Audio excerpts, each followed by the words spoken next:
Hey guys, it's your girl AFM Stories and you're welcome back to my YouTube channel. In this video, I'll be showing you a step-by-step process on how you can apply to a Swedish university. So this is for you if you're interested in the Swedish Institute scholarship or any scholarship to Sweden, or if you have the funding and you want to study in Sweden.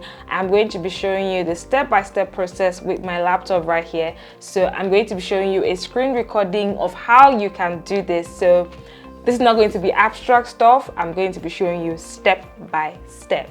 So let's go into it, guys. I'm doing this on my laptop right now. So I'm going to be sharing my screen because this is going to be a step-by-step process. So nothing abstract, nothing descriptive. I'm showing you the way it works right now. So let's get right into it.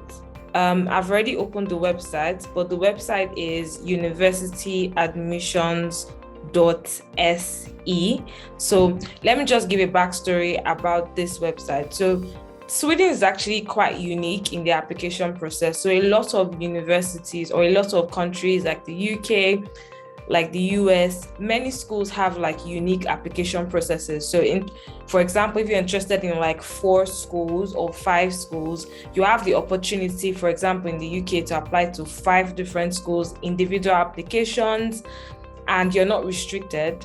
But for Sweden, it's a different process entirely. So there's only one application website that you use to apply for all the schools you want to apply for. And there's a maximum, and that is for universities. So I think they said that they did it because they want to be able to be sure of, the number of people that are attending the universities. Basically, that's what the admissions team said. But the point is, there is only one website to use to apply to Sweden. However, I think there's one exception. I think that is the Stockholm School of Economics. So in that particular school, there's a unique application process. But for like 99% of the schools, this is the application portal. So the first step is obviously go to universityadmissions.se. So the next step would be you could create an account. So if you click on login up there, if you don't have an ID, you just create an account here. But I've created an account, so I'm just going to be logging in. So obviously, I don't have any applications here because I want to show you guys a step-by-step process. But let's go back to the home page. So this is the home page. So the first thing that you need to know is this is a master's application process. So there are bachelors, there's masters, but for the purpose of this, I'm going to be focusing on masters because I'm using this as a continuation of my series on the Swedish Institute Master Scholarship. So if you're interested in that scholarship, check out my channel. But this is useful for whether you're applying for that scholarship or not. So the way the application process works in Sweden is there is an autumn semester and there is a spring semester, and that's why you're seeing autumn semester here. So the autumn semester starts in August, September, but the spring semester starts in January. And each of these semesters have different application dates. But my advice for you is to focus on the autumn semester because that's when a lot of scholarships are available. That's when a lot of funding are available.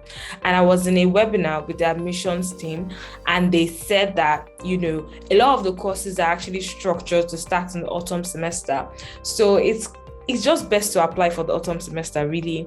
And the autumn semester applications tend to open around October and they tend to end in January. So the deadlines vary per year, but this is 2022 and the deadline is January 17. Last year, 2021, the deadline was January 15. So depending on what year you have, the deadline for the autumn semester, that's the regular one starting in August, September, is usually mid-January. So that's a date that you want to keep in mind. That is a deadline to apply and pay the application fee and everything that you need, So anyways, let's continue. So the first thing you really want to do is obviously create your account. And then the next thing you want to do is find your courses. So you have to pick 4 different universities that you're interested in. Now, one important tip is, I forgot to mention this earlier. So the way the Swedish Institute works, not Swedish Institute, but the way the Swedish university application works is that You rank your schools according to your desired choices. So you put the school that you really want to go to as the first choice, and the second one as the second choice, third and fourth. So they first and only consider you for your first choice. The only time they will consider you for admission into your second, third and fourth choice is if you don't get admission into your first choice, then they go to the next choice. If you don't get admission into the next choice, they go to the third choice, and like that. So especially if you're applying for a scholarship that has specific courses like the Swedish Institute Scholarship, it's important that you put the course that is eligible for that scholarship or for that funding, or the course that you really want to go for as the first choice, guys. If you don't put it as the first choice, and maybe you put another course that you like but it's not for that scholarship, and you get admission to that other course, they're going to delete all your other courses and you have to go to that first choice. So keep that in mind when you're choosing your courses. So the first step you're going to do is obviously to find your program. So you can use this. For example, if we want to study like business, I'm just going to search for business. So you can see different things. So for example, maybe it's international business I'm interested in. So international business management. They're going to show me like different courses that are available for that. So it's very important that you check so you see more. If possible, go and check more about the courses and the program. So I actually even forgot to mention this. So honestly, before you actually even do this, I would advise that the first thing you do after you create your application account is to go to the entry requirements for Sweden. So these are the general entry requirements that work for all the courses in Sweden. So there are general entry requirements that the admission committee checks first, and then there are course-specific requirements. So those are the two things you need to take into account when you're applying for admission into Sweden, and I'm going to be explaining that. So when you check the general entry requirements, so for this video, I'm focusing on masters. So let's go into masters. So to be eligible for masters, you need to meet the general requirements, and these are you need to have a bachelor's degree, very important. So the standard bachelor's degree that is equivalent to a bachelor's degree in Sweden, really. So it's important that you actually check your specific country of origin requirements so that you get information that is tailored to you, because especially for like English, for your transcripts, the way you're going to send it and things like that. So let's go to your country of study page. So remember, I clicked general entry requirements on the first page. It brought me to this page, and then I went to the master's requirement. That's how I landed here. And then the next thing I'm doing now is checking more about my specific country of origins requirements. So obviously I'm a Nigerian, so I'm just going to use Nigeria really. So you go to Nigeria and you click it. So for Nigeria, the general requirement is our bachelor's degree meets the general criteria. So you're sure that your bachelor's degree meets the criteria. For the English language requirements, so you can, if you're an undergraduate, you can meet it with your SSC, WAEC, WASC. You need to have, I think it's C6 in your WAEC. That's very important. That's for bachelor level study. But obviously, we're focusing on masters. But if you have a completely documented bachelor's degree from a recognized university in Nigeria, then amazingly, you're considered to have a sufficient level of English. This is actually amazing because a lot of countries, aside from Sweden, kind of like make it complicated. So for example, the UK, some schools mandate us to bring IELTS, and some allow like WAEC and things like that. But this is amazing that they recognize that a Nigerian bachelor's degree is recognized as sufficiently meeting the English language requirements. I think that is really good. But one thing I need to note, and for example, if your country as well is one of the countries that your bachelor's degree meets up to it, it is important that you don't make this mistake. And I'm going to go into that.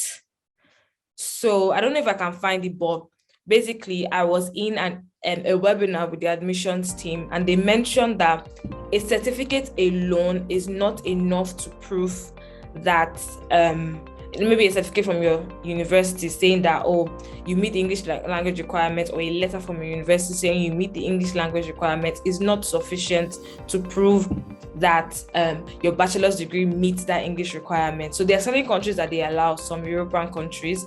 It's also on their list. But obviously, I'm focusing on Nigeria. For your country, it might be different, it might be allowed. But for 80% of the countries, it's important that if your bachelor's degree meets the English language requirements, when you are sending your transcript, ensure that your school indicates on the transcript that the language of instruction for that course was taught in English. So it has to be on the transcript, guys, not a letter, not a certificate, but on the transcript. It is very, very, very important. Okay, so let's leave here now, and let me just see if there's any further English language requirements information, to be honest. So yes, that's what I was talking about now. Can I just send in a certificate or letter from my school or university? So these are the countries that can do that. But other countries obviously is different. But like they always say, check the information for your country. So now that we have seen the general requirements, we can go back to the beginning. We're sure that we can meet it. Now, the next thing you want to check is, before you choose the courses, be sure that you meet the course-specific requirements, okay? So this is back to the home page, guys. This is the home page. So you go to the course you want. So let's say I want to study a business degree. So I want to study international business management.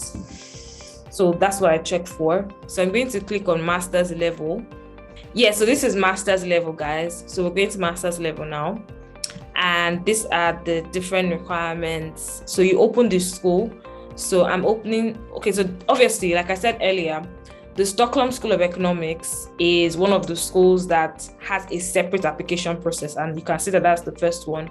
We are going to focus on this application, which is like the majority of everyone watching this video. So like I said, I found 3 courses. So I'm just going to stick to one, to be honest. So let's just open this one and see what it says. So we're opening this one, International Business Master's Program. So the overview, the program, you check it out, what the program is like, career, that's very important, checking the opportunities. But most importantly, for this application, you need to check the admission process. So this information only applies to the international application round. So for this program, besides the general supporting document that you must submit, you must also submit one program-specific document. See, program-specific document, which is a GMAT test result. Now, they're saying a GMAT test result is not mandatory, but if you choose to submit it, you need to submit a copy of your GMAT test results there. Also, you need to submit a digital copy of the official score reports directly to Uppsala University. If you apply for more than one program at their university, only one report is needed. So yeah, that's the requirements for this one. So they need a bachelor's degree equivalent to a Swedish university degree, which is actually the general requirement. For language requirement, they need proficiency in English equivalent to the Swedish upper secondary school course English. It can be met by whether by achieving the required score on internationally recognized tests or by previous upper secondary school or university studies in some countries. So you don't need an English test, guys, for this particular university if your bachelor's degree or secondary school degree scores meet up for this. So you're fine, which is great. Selection, students are selected based on GMAT test results and higher education credits. Students with the GMAT test result have priority. So you can see that they are really stressing the GMAT test results, guys. So if you don't want to write GMAT, maybe you should not choose this school or this course. That's why I said that it's important for you to go and check the school first. That is very, very important. So I don't want to write GMAT, so I'm not going to do that. So I'm just going to close that. And then we go back to this. There's a high chance that it might be the trend for this business degree because it's a business degree, guys. So there's a possibility that that is why. However, I'm just going to check. So admission and application. So you will be considered for an admission to the Masters in International Business if you fulfill the following entry requirements. Bachelor's degree of 180 credits with 90 credits in a major subject area of business administration or equivalent. So what they want is your bachelor's degree to be related to business. So this one are not worried about GMAT, but they want your bachelor's degree to be related to business, and that is at least half of it. So can you see that the different schools have different requirements? You need to first check your qualifications, know what your qualifications are, know what you're willing to invest in, especially if you're just applying at maybe the tail end and you don't have the time to get all of these things. Find schools that have requirements that you can meet. It's very important, So that's 2 schools that we've checked out. So let's just say hypothetically we've checked 3 already, and we've decided on our schools that we want to apply to. So I'm going to go back now to the first page. Also, I forgot to mention, so maybe if you want to spend more time looking for courses and you don't want to do this on the application page, before you start, you can go to this website, studyinSweden.se, and then you can check for your programs. Just do like a research, one day research or a few hours research, just finding your programs. But we're focusing on the application process for today. So let's go back to the beginning. So let's just say that hypothetically, we want this school. So I'm going to choose this. I'm going to choose this. I'm going to choose this. And then you can choose a 4th one. So yes, and we are fine. And then I go to my pages. So obviously I go to my selection. So this is your selection, guys. This is your selection. So I selected this, and this. That's 4 programs. And then you start application. So once you selected your 4 programs, the next thing you want to do is to rank your courses. Like I said, guys, the first choice is what they're going to check you for and not the other ones. The only reason why they'll check the other ones is if you don't get admission into your first choice. So ensure that it's the school you really want to go, the course you really want to go to, that you put as your first choice. Okay, so I like the order, guys. I'm not going to change it, but if I wanted to change it, I'll have pressed this and it'll have gone up. So so you can see that is the ranking of that. That's it, guys. Continue. So please answer the questions below that pertain to you. What was your country of study? Obviously Nigeria. If you put your own country, so there's an application fee, guys, for the application. If you're from an EU country or Switzerland, you don't need to pay. But if you're not from there, if you're from other countries, you have to pay. So you submit. So you're required to pay an application fee, guys. So anyways, let's go into the other pages. So documents, guys. So you have to upload documents. So obviously there are general requirements: English language proficiency, your ID documents. So they want a copy of your passport page, your certificates, diplomas, and transcripts. So they want a copy of your certificate, your transcripts. Basically, so anyways, let's just go back. So you click the master's document requirements. I think we actually even went through this, guys, but anyways, let's just check it again. What you need to submit. So you need to submit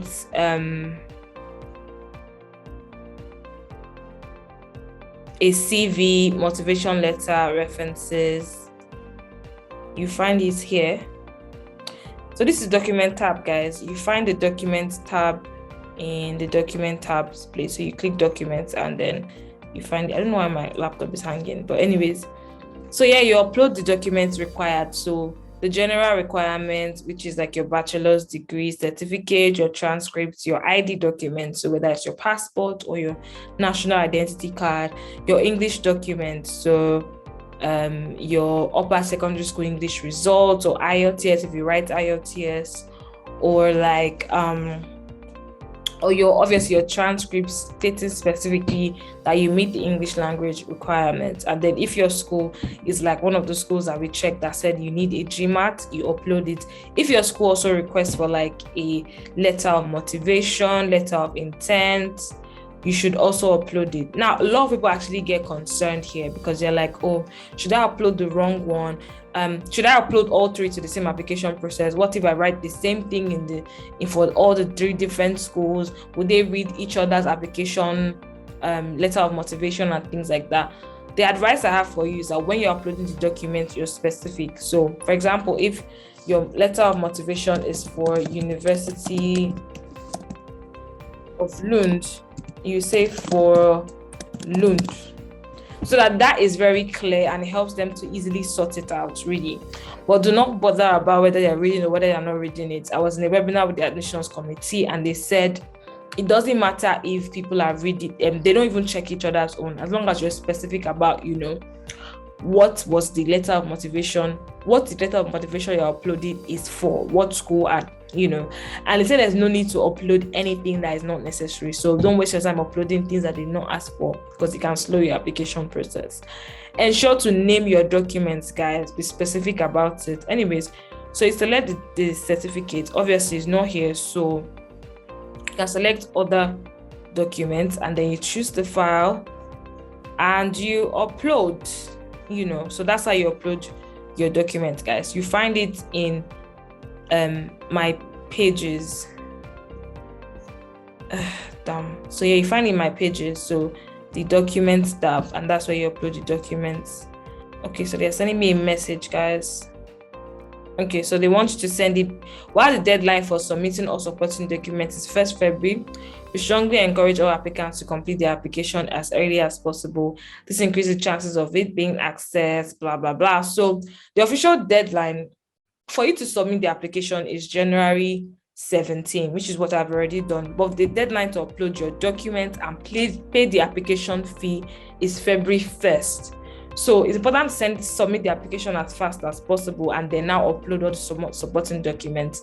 But it's still best to even upload the supporting documents days or weeks before the February 1st, so that if there's an issue, there's something missing, they can let you know in time, as opposed to when you wait for the deadline and then maybe something is missing and that is it, really, guys. So also it's important to know that as well.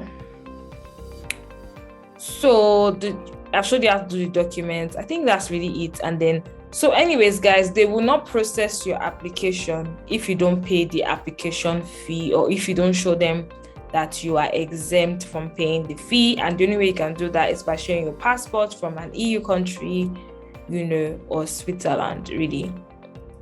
So let's find out more about the application fee, guys. So you can get more information here, but let's not waste time on that, really. Anyway, so let's go to payment, guys. So the payment is actually 900 SEK. And if you're applying for a scholarship, guys, it is worth it. Even if you're applying to self-funded, it's still worth it, because one thing about Sweden is after your degree, you can stay in the country for 5 years, and after 5 years, you can get citizenship. So they're really not chasing you away, guys. So Sweden is not a bad place to stay. So you can just check this for different countries, just for you to get a picture of how much it is. So I'm going to put in pounds. Let's see how much this is in pounds. 73.16 pounds sterling. Let me see this in naira. That's the Nigerian naira. I don't know why my laptop is acting up, guys, but let's just leave that. So let's see it in naira. It's 40,000 naira. Let's see it in dollars. I'm so dramatic, guys. $99. So that's it, guys, really. So all you need to know is, the first thing is create your account, find your courses. You can go find your courses before you start the process. My advice is try to submit it before the 17th deadline. And then even if you don't have time to maybe write a letter of motivation to get all the required documents, at least you've submitted it. And because if you wait till the tail end and maybe there's a lot of rush on the application and maybe you cannot even create an account to even submit an application, there will be a problem. So start the application process, try to complete it, and then all the other required documents, you can go and look for them. You can look for them and see how you can submit them. But I actually advise that you submit it before the deadline in January, so that in case there's an issue, they can tell you to fix it, as opposed to you waiting till the tail end and then you cannot fix it. So you can pay with your credit card, bank transfer, anything, guys. So anyway, guys, one more important thing, guys, ensure that you're sure and you don't change your mind after the deadline, because, guys, if you change your mind and then go and select new courses, so for example, maybe you go to find a course, let's say you decide that you don't want to study international business and you want to study marketing, and you click on marketing, guys, and let's say you select marketing, all these different courses, and then you now go and start the application, it's going to tell you that you have changed your application, and that might end up as a late application, guys. And for competitive courses, in majority of the universities, they don't really check late applications, except maybe they do not have enough applications for the places, course not as popular as they would like, or maybe if you are just lucky, really. But I would advise that you don't change your application. Only change it if you can see that the specific school that you want to go to allows late application, guys. Be very careful. Don't be 100% sure before you change your application, really. So I'm not trying to change my application. I'm just going to be done with that, really. Anyways, guys, I'm going to stop sharing my screen now. Alright guys, I hope that video was very useful to you. I hope it showed you how you can apply to a Swedish university. If you're applying for the scholarship, good luck. If you're applying to study in Sweden, amazing. I'm rooting for you. If you have any further questions for me, please drop them in the comments below. Ask me questions. I'm always open to answer. And don't forget to subscribe to my channel, like this video, share it to people that might find it useful. And I'll see you guys in the next video. Bye.